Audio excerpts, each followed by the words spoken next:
Assalamu alaikum. I hope all my students are okay. Well, if the answer is yes, that is wonderful. I'm happy that you're okay and you're safe. Well, this is session number 25. I hope that you are in the position to recall what we've done in session number 24. I hope you remember. Yes, exactly. We try to understand the phonology with a different dimension. At the same time, we try to understand the speech organs and, of course, physiology of speech. I would like to say that each and every session is connected. And time and again, I requested you to please focus on each and every session. Whatever you have done, you have not done that exercise or those exercises which I did in the previous sessions in isolation, and you don't have to do the exercises which we are going to do or the things we are going to do in the coming sessions in isolation. We don't have to do the things in isolation, but what we have to do is that we have to try, that we must try. What should be the try? That it should be connected like a chain. So if, God forbid, and if you miss one link, that means that we are losing something. So I want you to please connect each and every session as we talked about phonology, and try to understand the phonology in a different way. And at the same time, we try to understand the physiology of speech, right? So today we have something else, but definitely that is connected with the previous one, okay?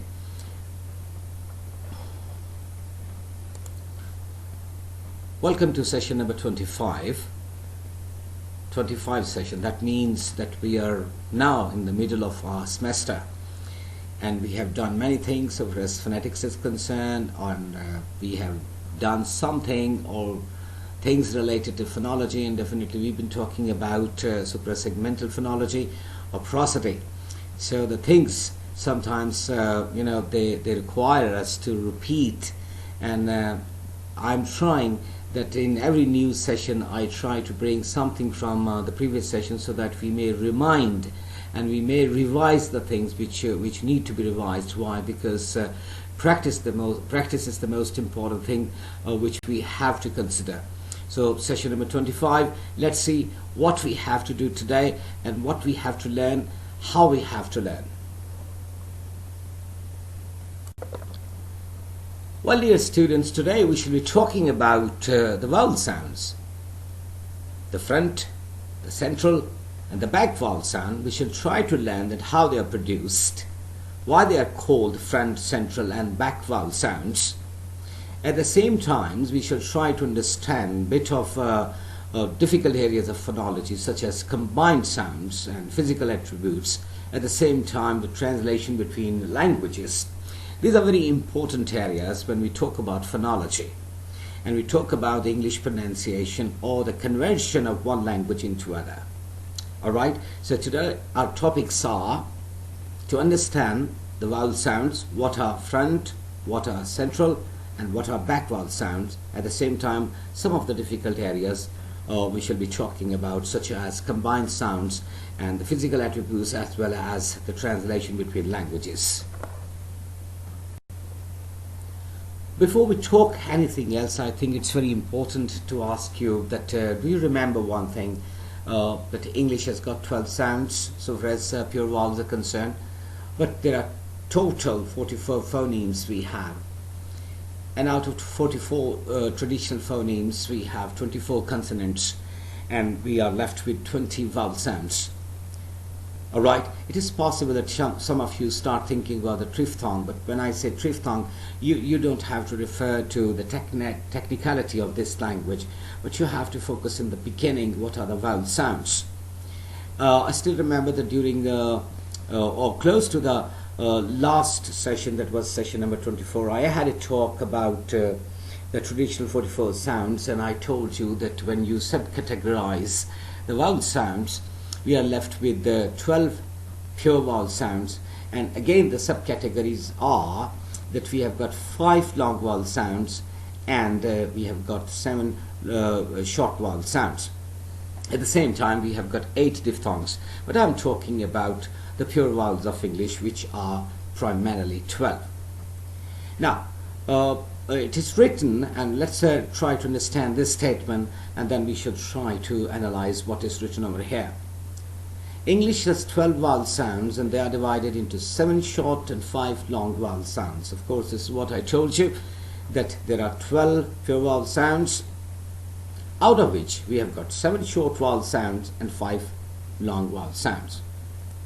An alternative way of organizing them is according to where in the mouth they are produced. That's the most important thing today we have to learn. What is the alternative way to organize them? According to where in the mouth they are produced, that is the thing we have to learn today.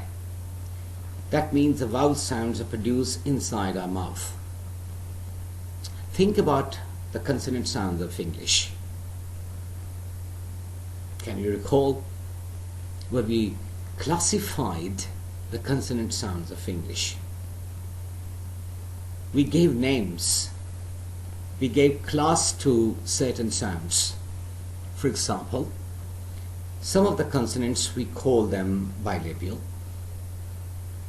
There are some which we call labiodental, and there are some we call dental, and of course alveolar, post-alveolar, velar, nasal, glottal.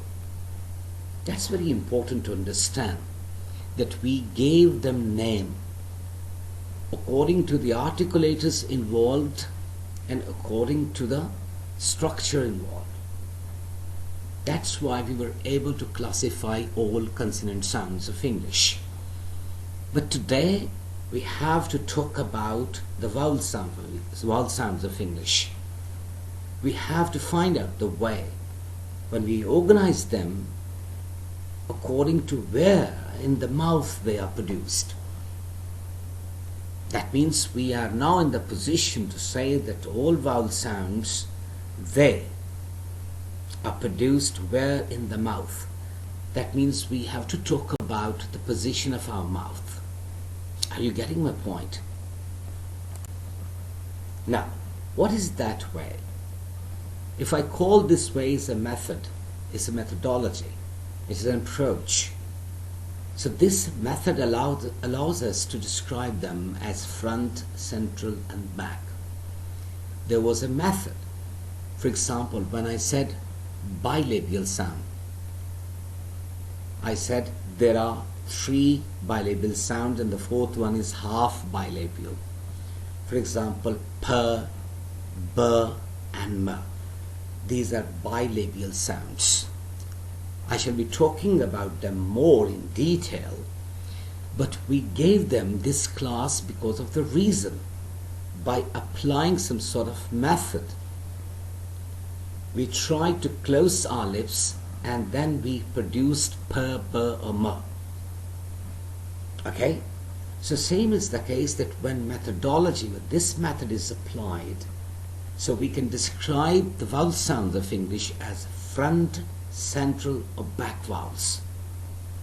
Now it's very important to understand over here, during the previous slide elaboration, we try to understand one thing, that where is the spot where we can find that these sounds are produced. So we came to know, yes, exactly, all these vowel sounds are produced inside the mouth. So that's why it is written over here that we can qualify them further by how high the tongue and lower jaw are when we make these vowel sounds. That means we are talking about, first of all, the tongue and the lower jaw. What is their position? Alright, when we make these sounds, of course vowel sound, what is the position? How high the tongue and lower jaw are. So 2 parts are here. One is tongue, the other one is the lower jaw. And by whether our lips are rounded or spread. So the three organs are now in front of us. When we are talking about vowel sounds of English, 3 organs of speech are in front of us. 1, tongue, but how high the tongue is. And then the lower jaw. What is the position of lower jaw? And the third one is the lips, whether they are rounded or spread. And when we determine these things, finally we are in the position to say that whether they are short or long. So that means the position of these three speech organs, one is tongue, the other one is lower jaw, the third one is the lips, of course. So they tell us whether the vowel sound is a short vowel sound or a long vowel sound. This is what I talked about, that when we say, so there are two categories of pure vowel sounds of English. One is the long vowel sound, the other one is the short vowel sound. We have got 5 long vowel sounds and we have got 7 short vowel sounds. So this scheme what I'm talking about now is elaborated on the coming slides. So, but before talking about these things or picking up the other slides, the slides to come, I want you to focus or to remain focused that there are 12 vowel sounds, 7 are short vowel sounds, and 5 are long vowel sounds. Some sounds are front vowel sounds, some are central, and some are back vowel sounds. So this is what you must store in your mind. That's very important. As you classified all the consonant sounds of English, now this is the time you must remember that so far as the vowel sounds are concerned, they are either front, central, or back. Okay? Now let's talk about first of all the front vowel sounds. We have got 4 vowel sounds which are called front vowel sounds. I want you to repeat after me when I request you to repeat after me. Is it clear? The first sound is E. The keywords which carry this sound are cream, seen. The sound is E. The keywords cream, seen. And this sound is also known as long high front spread vowel. Long high front spread vowel. The next sound is I. The keywords are bit, silly. This vowel sound is also known as short high front spread vowel. The next sound is A. The keywords bat and head. It is also known as short mid front spread vowel. The next sound is A. The keywords are cat, dad. This sound is also known as short low front spread vowel. Now we have got 4 front vowel sounds. I want you to repeat after me. Here I go. E as in cream, seen. I as in bit and silly. A as in bet and head. A as in cat and dad. Okay? The next category of sounds or vowel sounds is central vowel sounds. We have 3 central vowel sounds which are in front of you. The first one is The keywords are burn, firm. This sound is also known as long mid-central spread vowel. The next one is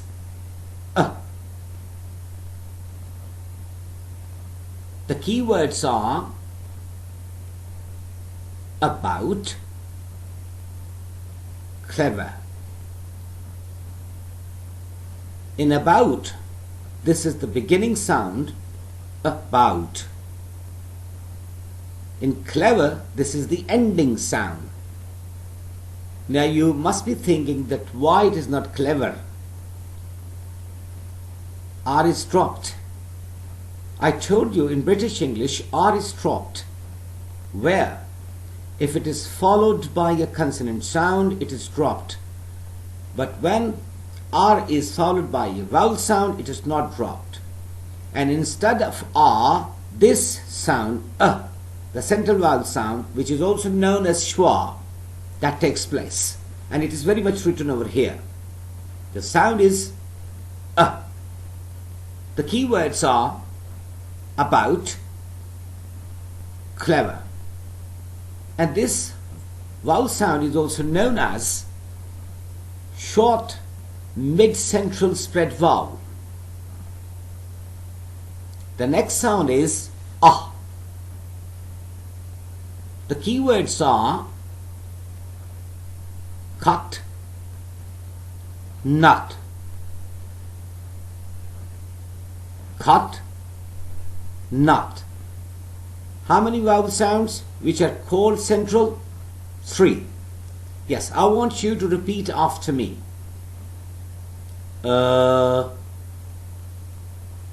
As in burn and firm.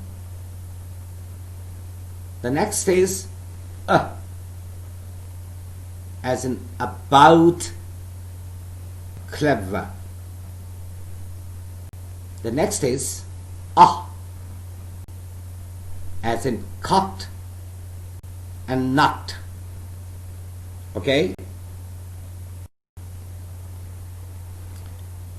The next category of our vowel sound is back vowel sounds, and we have got 5 back vowel sounds which are in front of you. The first one is oo. The keywords are boot, glue. This vowel sound is also known as long high back rounded vowel. The next one is oo. The keywords which carry this sound are put, would. The next one is o. The keywords are corn, fall. This is also known as long mid-back rounded vowel, whereas sound is known as short high back rounded vowel. O as in corn and fall, also known as long mid-back rounded vowel. The next one is oh. The keywords are dog, rotten. This sound is also known as short low back rounded vowel. And the 5th sound, back vowel sound is ah. The keywords are hard, far. This back vowel sound is also known as long low back spread vowel. So there are 5 back vowel sounds. I want you to repeat after me. Oo as in boot and glue. Oo as in put and wood. O as in corn and fall. Oh, as in dog, and rotten. Ah, as in hard and far. Now, this is the summary of the preceding slides. We've got a table. You can see on the left side, of course, the position, the mouth position. Do you remember the tongue, the lower jaw, and the lips? Yes, high, mid, low. And then on the top, we have got front, central, and back. All these vowel sounds are written over here. So where the front is concerned, you can say what is the high degree. Two sounds are there. The first one is I. The next one is E. I. E. E. I.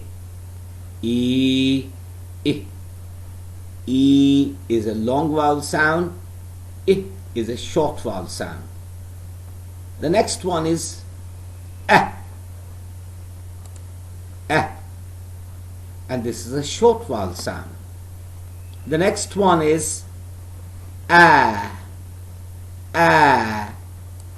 What is the sound? A. And this is a short vowel sound.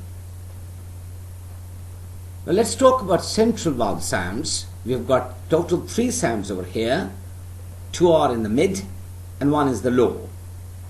The first one is and the next is and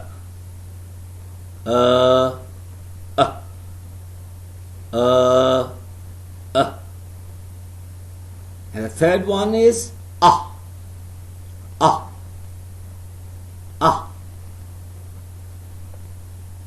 Now let's talk about the back vowel sounds. We have got 5 back vowel sounds. In the high degree, we have got oo, oo, oo, oo. In the mid, we have o, o. In the low, we have ah, oh, ah, oh, ah, oh. Now, this is the way you can understand now. This is the position of our mouth. We were talking about what? 3 things, speech organs.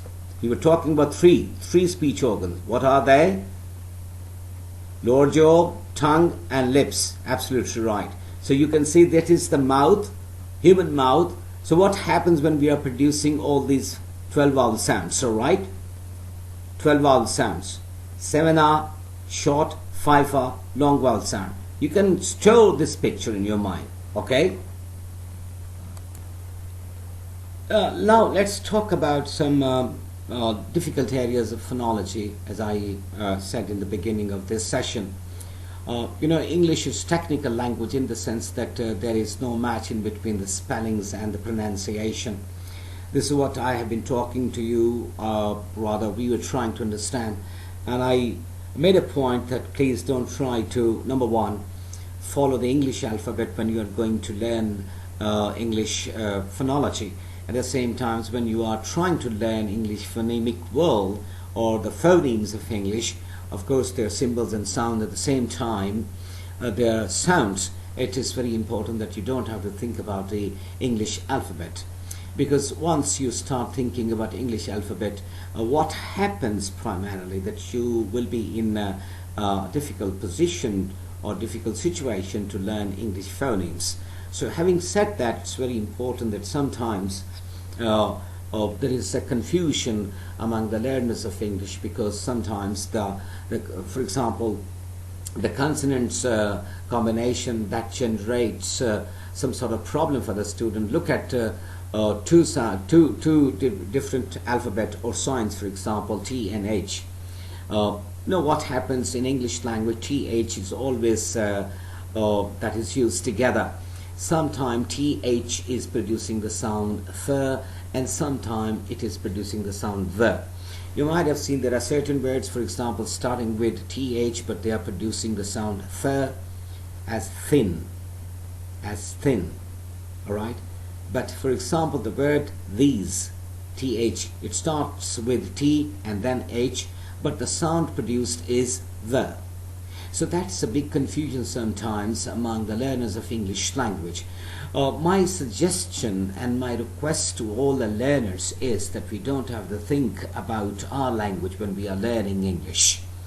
There is certain types of confusions among the students when they think in their own language and they are trying to learn a foreign language like English. So it becomes sometimes difficult. There is a blend of T and H in English language, and that creates one sound, and there is one symbol that has been given in English language so far as IPA is concerned. Now, same is the case at the end of this slide. You can see that confusion again is generated when we have got some words having C and K together. C and K together, such as bag, rag, pack, tackle, and so on and so forth. Now, there is only one sound available in English language so far as K sound is concerned. So, CK primarily for the learners of English, that a combination of C plus a K that generates some sort of confusion among the learners, because there is only one sound available in English language, and that is K sound. K sound. So it's very important that we don't have to run after the letters that, as I told you, as I requested you, that you don't have to think about the letters of English when you are learning English pronunciation or you are trying to learn English phonology. My suggestion is always, it's not the new one.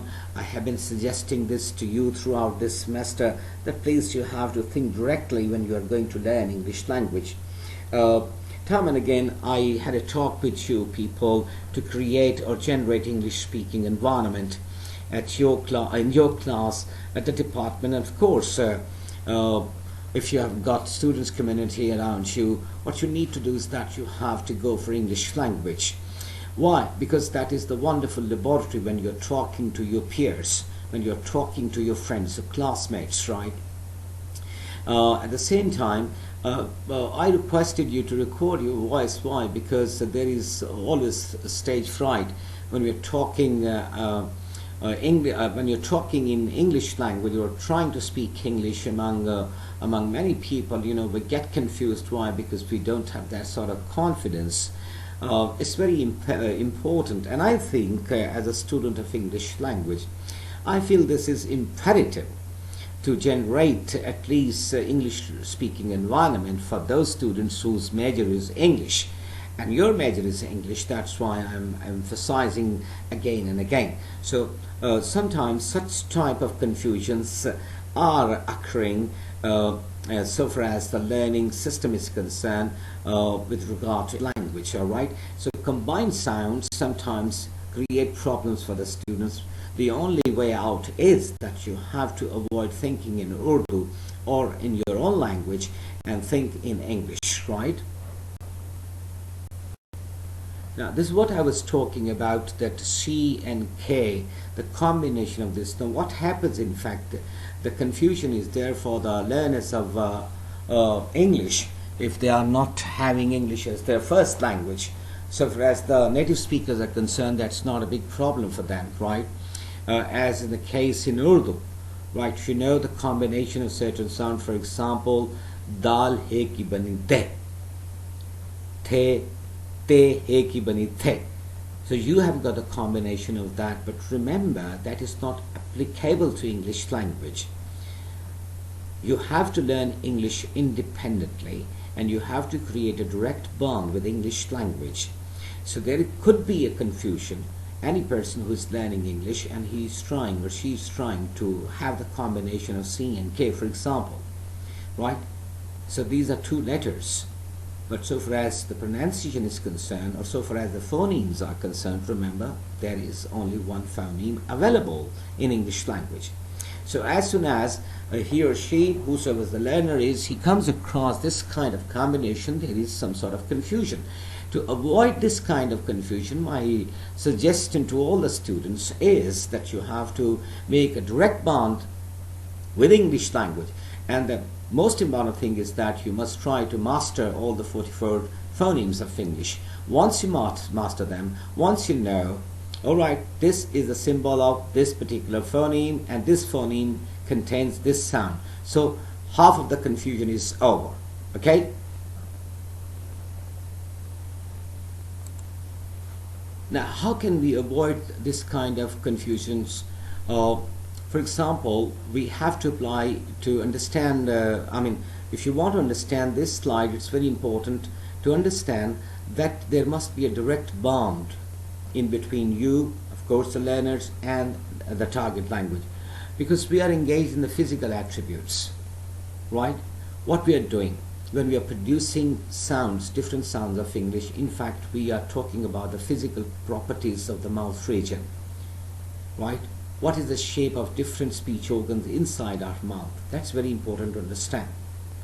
If I have to speak the sound fur, what I have to do? I should be knowing that my tip of the tongue is touching the front two teeth. So that's why I am capable of producing the sound fur or maybe the. So these are the physical properties of the mouth region. So that's very important. It is possible that in your own language, when you are going to produce one particular sound, the mouth region or the position of the speech organs is different. And in English language, when you are just producing these sounds or the sounds of English, the mouth region position or the properties are different. So that's why it's very important. For example, sometimes in English language, it's very strange that you have to close both the lips and then you are capable of producing some sounds. Isn't it strange that you have to close your mouth? Instead of opening mouth, you're closing your mouth to produce some sounds. So that's the confusion. But in fact, we are primarily concerned with the physical attributes or the properties of the mouth region. This is what is very important to understand, which I'm trying to make you understand, that remember, each language has got its own sound system. And this time we are concerned with the sound system of English language because we are very much learning phonology of English. So the most important thing is that, for example, in English, you have to close your mouth to produce certain sounds. It is possible such system is not available so far as other languages are concerned. Okay? Now take the examples of two sounds, for example, p and b, and I will add the third one. The third one is m sound. P and b. When you are producing p and m sound, what you do? You bring your both lips together and to produce p and b, and of course m at the same time. So far as the English speakers are concerned, whose first language is English, I'm talking about the native speakers of English, it's natural to them. But it's not natural to you, to me, because I'm the student of foreign language and English is a foreign language for me. I have to understand the process of English language. Different processes are there, not only one process. There is a different process required to produce p, b, m. And there is a different process required to produce th and the. There is a different process required to produce f and v. And same is the case with other sounds. It is possible, very much possible, that our own language doesn't support that system. For example, let's talk about Arabic speakers or Arabs. They don't have p sound in their language. And when they have to say p, they convert it into b. For example, they never say Pakistani, they say Pakistani. Why? Because that in their language, the p is not available. And if they want to learn, they have to learn the new process. If they want to learn English, remember, then they are supposed to be learning the new process of producing the sound p. So it is possible that our language, for example, let's talk about Pashtun speakers. They don't have the sound f. That is labiodental sound, f. So it is very difficult for them. If they want to produce the sound f, they have to learn the new process. Alright? For the native speaker, it's not a difficult thing. Do you remember I said that we have got the tendency to adapt? So it is possible Urdu speaker has got bay sound and pay sound. Bay and pay, two alphabet are available. That's why it is quite easier for you to speak per and ber, because your own language system sports. What about the Arabs? Same is the case with ter sound, for example. You have got te. Urdu speakers have got te. But the Arabic, there is Arabic speaker, he or she cannot speak the sound te. So the te is converted by the, because the is there. A the is converted the. Exact the is not available. Alright? So te is absolutely absent in Arabic language. So they cannot pronounce this sound. They cannot say this sound. It's very important. So they convert in the. That's why I am saying the physical attributes are very important. Physical attributes of one particular language, because these are primarily the processes, and we have to understand the process of each and every language. This time we are learning English. We are the students of English. That's why we have to focus. What are the processes available? Alright? Okay, let's talk about translation between languages. This is what I have been talking about. I have given you some examples from a foreign language like Arabic language or maybe Pashtun. You know, what happens to our students? We claim that we are engaged in translation. But in fact, we are not engaged in translation. Rather, we are engaged in transliteration. Now the question arises, what is the difference between translation and transliteration? We say, we claim. You might have seen, for example, when you took your exam, metric exam or your intermediate exam, you were supposed to be converting or translating English into Urdu or vice versa. Well, what happened to you in fact? You claimed that you were translating English paragraph into Urdu. But tell me honestly, how many of you were exactly translating? Let me tell you, most of you were trying to find out the equivalents. Or maybe in graduation, it is possible that you were supposed to be translating Urdu into English or English into Urdu. Most of the learners never get themselves engaged in translation, rather transliteration, because we are all the time finding the equivalents. As we try to learn English phonemes with the help of Urdu, with the help of Urdu symbols.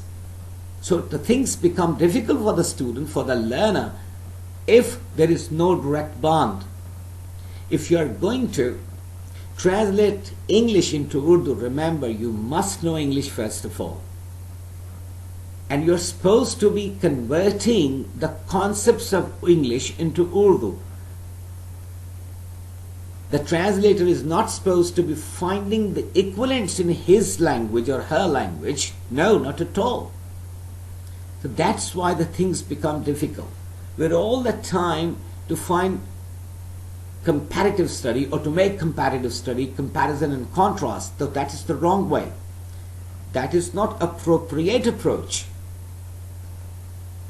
Are you getting my point? So when you want to learn English, remember the most important thing is that you don't have to transliterate the things. If you are bound or you are asked to translate it, that you have to translate or you have to bring the ideas of one language to be said in the other language, maybe in Urdu, maybe another language, whatever the language is. One is the target language, the other one is the language in which it is to be translated or converted. So that's why I am saying maybe the symbols, maybe phonemes, whatever they are, or maybe the concepts. The most important thing is that it's the technical area when we just say translation between languages. So the recipe is that we have to think directly. The most important thing is that we have to think directly. If we do not think directly, what happens? Again, confusion.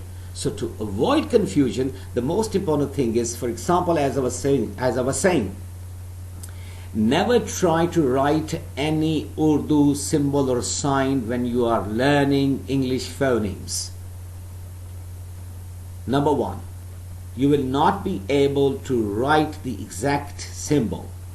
Two, you will not be able to produce the exact sound, the sound of English. So story starts from this point, that we start translating languages like this. So this is not the proper way out. Is it clear? Now, I want you to concentrate on the first statement. TH sound and V sound. Let's talk about our Urdu. We have got one symbol, one alphabet, what you call harf-e-tahajji, that is vowel. But in English language, we have got two sounds. One is V, the other one is W. One is labiodental sound, V, upper teeth on the lower lip. Whereas W is half bilabial. You have to round your lips. In Urdu, we don't have two sounds. And you might have seen, for example, when we are speaking the words starting with W sound, with rounded lips, we say them with V sound. For example, vowel, vowel. In fact, I am saying V-A-double-L. I am not saying W-A-double-L. Or if I am saying woman, I am saying V-O-M-A-N. I am not saying W-O-M-A-N. Because V has got distinctive sound. It is a distinctive sound, different from W sound. Are you getting my point? So you don't have to find you don't have to compare and contrast the language. You have to learn a language independently. Therefore, you cannot teach these learners, those learners whose language doesn't spout, by saying the sound is like this in your native language.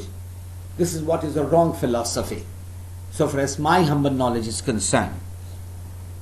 And this is what is happening. I have seen many students, I look at their lips movement when they are using or they are pronouncing the words starting with W sound. Primarily they are not using W sound. In fact, they are using V sound. So that is wrong philosophy to learn English. Now, at the same time, if I, for example, say, all right, you have to learn English like this, that you have got equivalents. No, you cannot learn English phonology by this or through this methodology.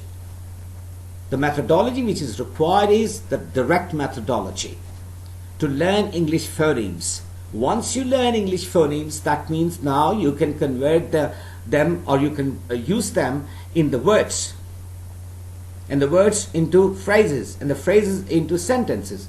Remember, the target of this particular course is, after having done each and every component, to have at least, I'm not saying absolute mastery, but some kind of mastery to transcribe general English into phonetic.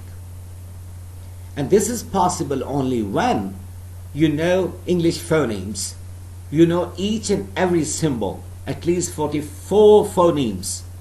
I'm not talking about triphthongs at this time. You should be knowing each and every symbol of each phoneme and the sound of that phoneme. Are you getting my point? So it is appropriate to avoid these confusions. What is required? The requirement is that we must have the direct link with the language, the target language in fact. This time, for example, we are talking about English phonology. So we have to talk about English pronunciation. And we have to talk about the standard English pronunciation. Yes, exactly. I would like to say that none of us is a native English speaker. We cannot speak English the way English speakers speak because this is their language. But at least we have to follow some model. And the model available, for example, is the British model. For example, that is available. As I told you in the beginning, that alright, you can just look up certain words in the dictionaries, and two models are there. One is the British model, the other one is the American model. But I am trying my level best to present before you certain examples from the British English. Why? At least it is possibility, and it is some sort of hope, that after having done all these exercises and the understanding, conceptual understanding, we will be able to speak fair English. And that is what I always feel, that fair English is enough. But remember, this is again possible when we try to make a direct bond with the language. Okay? Well, last but not the least, again, the last part of our session, as has been, it is the usual activity. And I always emphasize that you must be conscious about the activities, or what sort of questions which are given at the end of the session. They are very important. Today, we try to understand the vowel sound first of all. The vowel sound. We try to understand how they are produced, what is in fact the position of mouth, how our lips are, what is the role of tongue, what is the role of lower jaw when we are producing vowel sounds of English. And we came to know that it is, in fact, this is the way, or this is the method. And this method tells us that we can categorize all vowel sounds into three. And the first one is the front, the second one is the central, and the third one is the back vowel sound.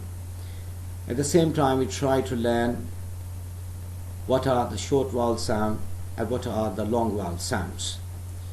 And we came to know that there are 7 short vowel sounds and there are 5 long vowel sounds.